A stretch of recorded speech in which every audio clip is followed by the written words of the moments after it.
Assalamualaikum warahmatullahi wabarakatuh. Alhamdulillahirabbil alamin. Asyhadu an la ilaha illallah wa asyhadu anna Muhammadar Rasulullah. Raditu billahi rabba wa bil islami dina wa bi Muhammadin nabiyya wa rasula. Rabbi syrah li sadri wa yassir li amri wahlul 'uqdatam min lisani yafqahu qawli. Semoga Anda semua selalu diberikan kesehatan ya. Sangat senang berjumpa dengan Anda semua, bahwa pada kesempatan ini kita akan membahas ya jenis-jenis sapi penghasil daging untuk rumah potong hewan di sekitar kita tentunya ya.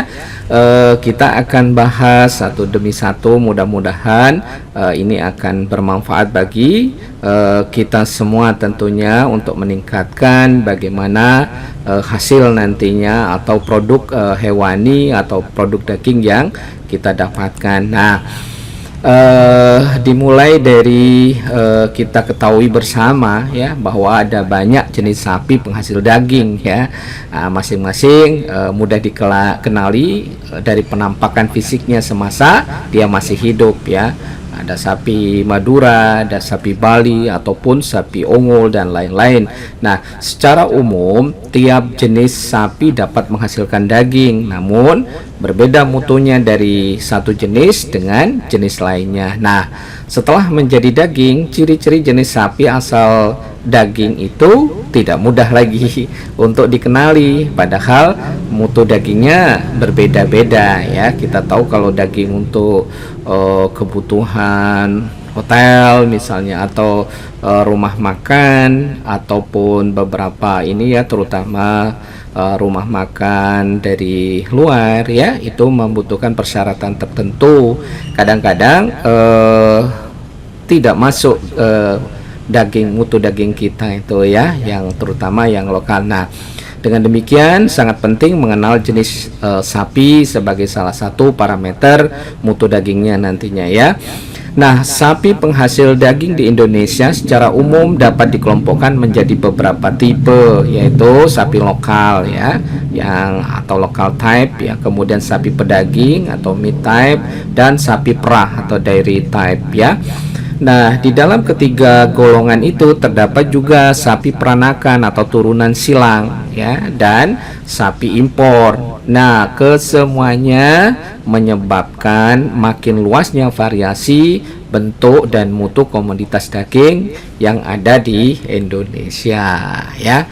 Itu beberapa hal yang menjadi salah satu kenapa melatar belakangi kita harus tahu jenis sapi kita, terutama yang nanti bergerak yang memang menekuni nantinya budidaya terus sampai ke pemotongan ternak. Nah, sapi lokal merupakan golongan yang terbesar sebagai penyedia utama komoditas daging di Indonesia.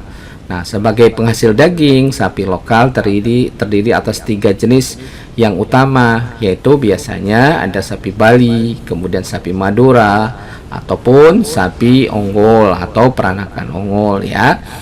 Nah, sapi lokal jenis lainnya ya, jenis lain jumlahnya biasanya kecil atau mirip dengan salah satu dari 3 jenis tersebut. Misalnya ada di daerah ya, ada sapi Aceh mirip dengan sapi Madura ya.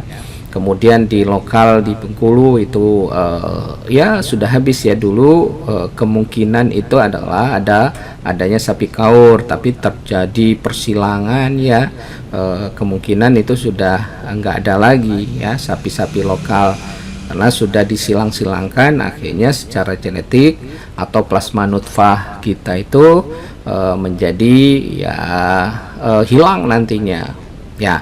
Kemudian sapi perah juga dapat menjadi sumber daging jika ia sudah tua dan tidak lagi menghasilkan susu. Nah, sapi pedaging atau meat type yang asli memang asli Indonesia memang tidak ada ya, melainkan khusus diimpor sebagai penyediaan daging bermutu tinggi pengganti impor daging, dan ini biasanya untuk kebutuhan restoran atau kebutuhan rumah-rumah makan yang memang butuh kualitas yang tinggi ya.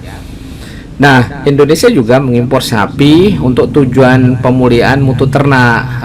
Misalnya sapi Brahman, sapi FH, sekarang ada Limousin, Simmental dan lain-lain. Tetapi tentunya ini harus juga diupayakan jangan sampai sapi-sapi lokal itu atau plasma nutfah sapi lokal itu menjadi hilang. Nah, ini yang PR bagi kita ya. Nanti bisa terancam kalau semuanya animo masyarakat itu menginginkan sapi Simmental, Limousin atau Brahman, peranakan Brahman dan silangan ya. Nah, ini suatu saat sapi lokalnya bisa hilang nantinya. Nanti harus ada regulasi dari pemerintah kita bagaimana menyelamatkan plasma nutfah yang ada di kita, terutama yang jelas itu adalah sapi Bali dan sapi Madura ya. Ini yang harus kita selamatkan. Nah, selain itu Indonesia juga mempunyai beberapa jenis sapi peranakan, yaitu sapi peranakan unggul ya, warnanya biasanya putih atau sapi PO, dan sapi Friesian Holstein atau sapi FH peranakan yang biasanya warnanya belang hitam putih ya, tapi ukurannya biasanya lebih kecil tentunya ya daripada FH yang asli ya, yang bukan PO peranakan. Nah, kita bahas yang pertama ini sapi Bali yang memang sapi lokal yang cukup besar di Indonesia ya. Nah, sapi Bali ini merupakan salah satu jenis sapi asli Indonesia yang berasal dari Pulau Bali dan dianggap sebagai hasil domestikasi dari sapi liar atau banteng. Penampilan fisik sapi Bali masih sangat mirip dengan sapi liar yang sejak dulu telah mendiami di wilayah Nusantara kita ini. Nah, jenis sapi jantan dan betina ya, jenis sapi jantan dan betina dari sapi Bali ini sangat berbeda penampilannya ya. Sapi Bali jantan sangat mirip dengan banteng atau sapi liar jantan, di mana kulit dan bulu badannya sebagian besar berwarna hitam, kecuali daerah lutut ya, lutut ke bawah ya tentunya, dan daerah pantat berbentuk hampir setengah lingkaran yang berwarna putih. Nah, ujung ekornya juga berwarna hitam, sementara badannya besar dan berat dengan tinggi badan di daerah gumba ya sekitar 110 sampai 120 cm. Nah, sementara kepalanya besar, lehernya kompak dan kuat dan tidak berpunuk ya. Dada dalam dan lebar dan tanduknya besar, melengkung mirip tanduk kerbau. Nah, ini ciri dari sapi jantan untuk sapi Bali ya. Nah, pada sapi Bali betina bagaimana? Juga mirip dengan sapi liar betina ya. Bulu badannya sebagian besar berwarna merah. Ini yang membedakan ya. Jadi sapi jantan dan sapi betina. Seperti halnya dengan sapi jantan, pada yang betina ini juga terdapat warna putih di daerah lutut ke bawah dan di daerah pantat ya, pantatnya yang berbentuk setengah lingkaran serta warna hitam di ujung ekornya. Kemudian badan sapi betina adalah pendek kecil dengan leher dan kepalanya juga kecil, dan tinggi badannya sekitar 100 cm ya kalau tadi ya. Kalau untuk sapi jantan kisarannya adalah 110 sampai 120 cm ya. Namun sementara tanduknya kecil dengan arah lurus ke belakang atas. Nah, sapi Bali biasanya digunakan sebagai sapi kerja di sawah maupun di tanah kering, serta sebagai sapi tarik gerobak dulu. Kalau sekarang sudah jarang ya. Nah, tapi di beberapa tempat ya juga banyak ya, termasuk di beberapa sentra sawit dijadikan untuk integrasi sapi sawit ya, maksudnya perkebunan sawit. Nah, untuk menghasilkan atau membawa hasil panen cukup efektif juga ya, dengan menggunakan ini ya, dengan menggunakan gerobak ataupun dimobilisasi menggunakan sapi ini. Nah,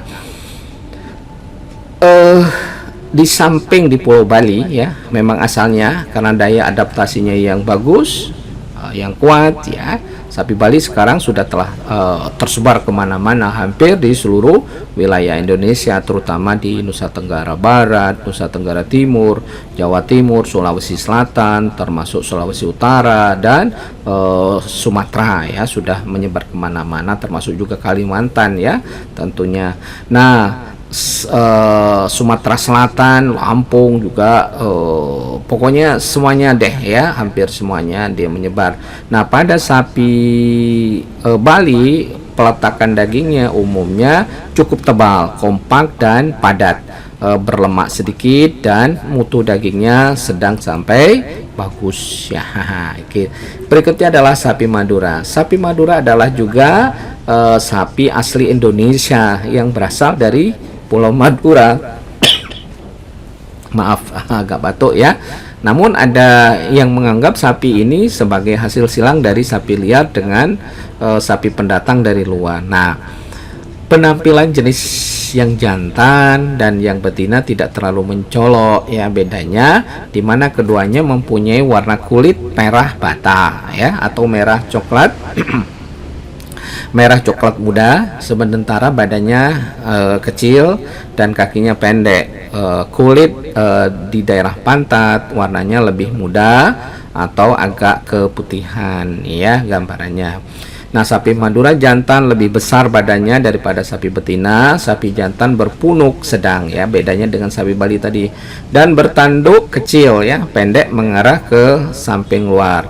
Tinggi badannya ya kisarannya antara 115 sampai 120 cm, sementara berat badannya dewasa dapat mencapai 500 kg per ekor. Ini ya, jadi yang sapi Madura. Nah, alhamdulillah ini sapi Madura ini cukup ya terpelihara ya, dengan ada budaya di sana, ada karapan ya, lomba pacu kuda.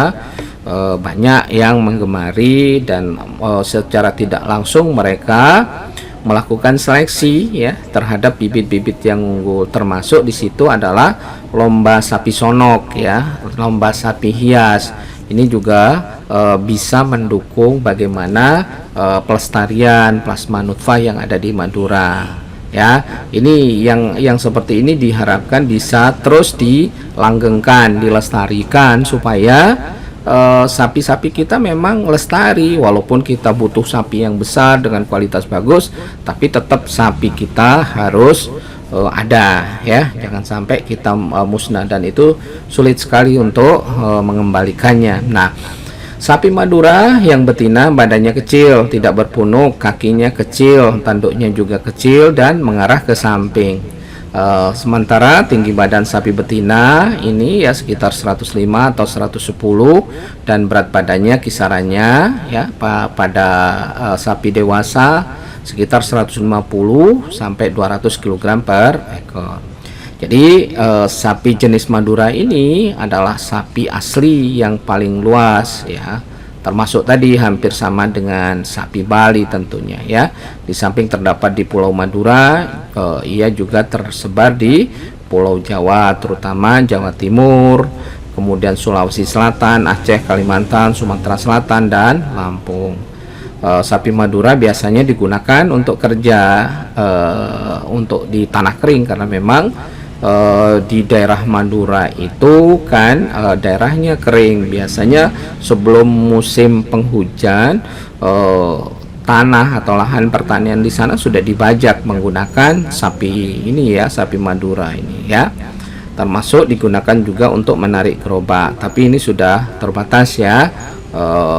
Ini ya fungsinya sudah terbatas untuk naik gerobak, ini sudah diganti dengan sepeda motor dan mobil. Nah, kemudian hasil daging dari sapi Madura umumnya bermutu sedang. Sapi yang kondisi badannya kurang baik, mutu dagingnya juga akan rendah nantinya. Oke, sekarang berikutnya adalah sapi Ongol ya. Sapi Ongol diperkirakan turunan dari sapi India, namun sudah sejak lama menghuni di Nusantara ini ya, karena badannya yang besar dan kuat. Sapi Ongol sejak lama telah biasa digunakan sebagai sapi tarik dan kadang-kadang sebagai sapi kerja di tanah kering. Sebagian besar badan sapi Ongol berwarna putih, Akan tetapi di daerah kepala, leher, gumba, dan lutut sering berwarna lebih gelap, terutama pada sapi jantan. Nah, kulit di daerah sekeliling mata, moncong, dan daerah dekat kuku serta bulu pada ujung ekornya berwarna hitam ya. Kemudian badan sapi ongol ini cukup besar, di mana ukuran badan yang betina dan jantannya hampir sama, walaupun betina sedikit lebih kecil pada daerah panggul, paha, dan dada sapi ini tampak besar, kokoh, dan lehernya kokoh dan pendek ya. Nah, itu gambaran ini ya, sapi unggul. Nah, ciri khas yang dapat diperhatikan pada sapi unggul ini yaitu mempunyai gelambir ya. Ini gelambir nih ya, mempunyai gelambir lebar dan punuknya juga besar. Nah ya, gelambir lebar longgar ini menggantung bebas di bawah leher dari ujung leher sampai ujung dada. Nah, pada yang jantan juga terdapat gelambir di daerah penis ya, di daerah penisnya. Selain itu, punuk sapi unggul ini besar ya, kemudian melipatnya ke belakang, ke arah belakang ya. Di daerah gumba, yaitu daerah punggung di atas belikat. Sapi unggul jantan mempunyai tinggi ini lebih besar ya, tinggi badannya sekitar 120 sampai 125 cm, dan berat badan bervariasi dari 400 sampai 900 kg per ekor, sedangkan yang betina ya sekitar 110 sampai 120 cm dengan berat yang lebih rendah. Nah, peletakan daging ya pada sapi unggul ini tebal dan padat serta mutu dagingnya bagus ya. Berat badannya dapat mencapai 600 kg per ekor atau lebih ya. Nah, berikutnya adalah ya karena sapi unggul sudah lama di Indonesia, maka jelas ada sapi peranakan unggul ya, unggul. Sapi peranakan unggul ini atau sapi PO adalah turunan silang secara tradisional antara sapi unggul dengan sapi lokal. Penampilannya sangat mirip dengan sapi unggul murni. Bedanya hanya sedikit saja, terutama pada warna putih, yaitu putihnya kelabu atau agak hitam-hitaman. Nah, sementara juga tanduk sapi PO ini pendek, dan pada yang betina tanduknya lebih pendek lagi ya, dengan arahnya ke samping. Sementara kepalanya agak lebih kecil dan lebih pendek daripada sapi unggul dengan profil kepala agak melengkung. Nah ya, sapi PO juga berpunuk besar dan bergelambir longgar sampai ke dada. Ukuran badannya lebih bervariasi, tetapi ya bagi yang berukuran besar tidak mudah untuk dibedakan dengan sapi unggul murni.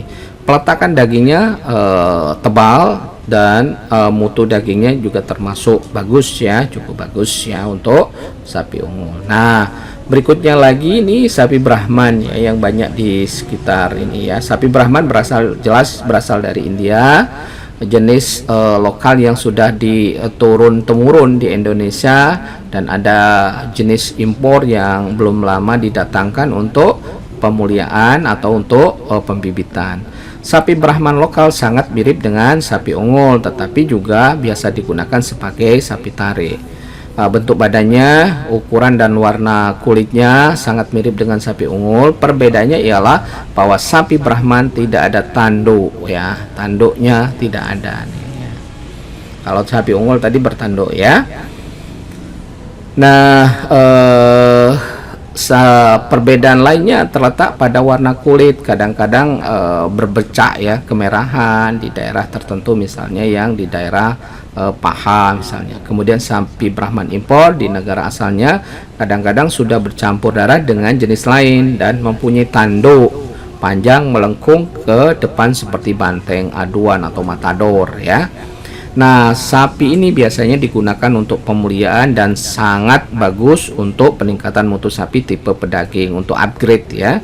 Kemudian peletakan daging sapi Brahman bagus, mutu dagingnya tinggi dan berat badannya dapat mencapai 600 kg per ekor atau lebih ya. Nah, berikutnya kalau kita ini ya gambarkan itu adalah sapi pedaging impor.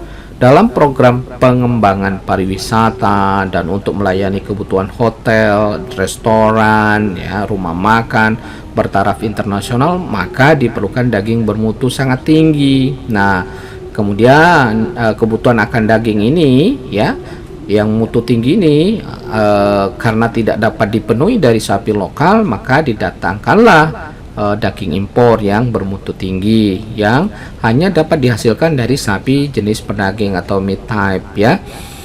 Karena kebutuhan makin meningkat, sekarang Indonesia mulai mengimpor sapi pedaging bakalan, anak sapi, kemudian diantaranya dari Australia, Selandia Baru, dan untuk dibesarkan di Indonesia sampai siap potong. Nah, sapi bakalan ini dipelihara dengan pakan khusus yang nantinya dipotong pada umur muda sehingga dihasilkan mutu daging yang prima seperti daging impor ya, seperti daging layaknya kita impor dari Australia dan Selandia Baru. Nah, demikian yang bisa disampaikan ya, yang utama daging sumber daging untuk rumah potong hewan atau abattoir di Indonesia. Yang jelas ada tambahannya sekarang itu saudara kita peternak banyak juga yang menyukai limosin, simental dan lain-lain ya.